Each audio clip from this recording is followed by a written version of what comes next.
Assalamualaikum warahmatullahi wabarakatuh. Perkenalkan, nama saya Ahmad Sudi Tahir dari kelas B3F. Hari ini saya membawakan materi komparasi TCP atau IP versus OSI layer. Yang pertama, pengertian.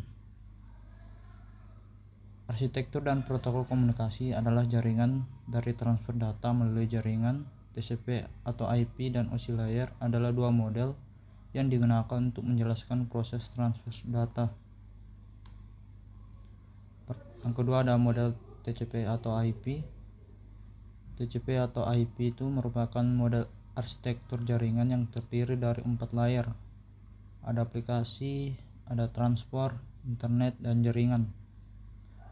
Setiap layer memiliki tugas tertentu dan berfungsi sebagai penghubung antara layer lain.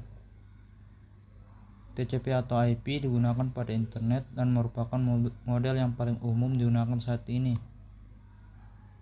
Layer TCP atau IP.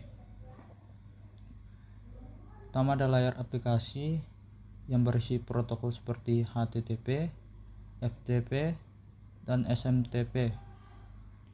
Yang kedua ada layer transport yang menggunakan protokol seperti TCP dan UDP untuk mengontrol pengiriman data antara dua perangkat.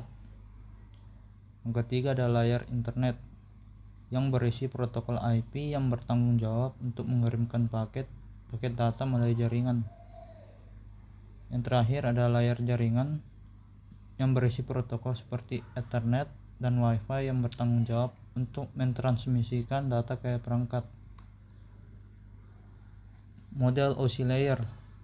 Model OSI layer terdiri dari 7 layer, yaitu ada aplikasi, presentasi, sesi, transport, jaringan, data, link, dan fisik.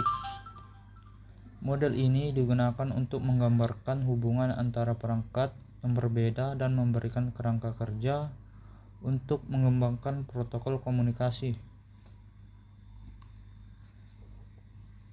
Layer OSI layer. Yang pertama ada layer aplikasi yang berisi protokol seperti HTTP, FTP, dan SNMP.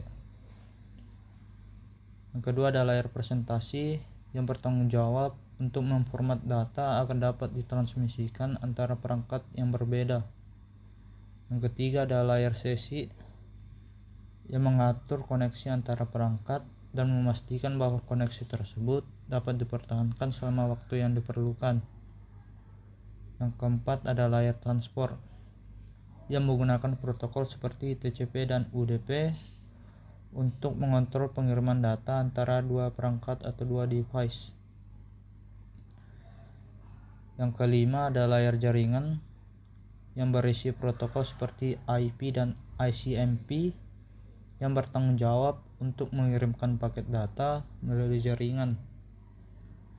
Yang keenam ada layer data link. Layer data link sendiri bertanggung jawab untuk mengirimkan data dalam bentuk frame melalui media fisik. Yang ketujuh ada layer fisik yang berisi protokol seperti Ethernet dan Wi-Fi yang bertanggung jawab untuk mentransmisikan data ke perangkat. Perbandingan TCP atau IP versus OSI layer.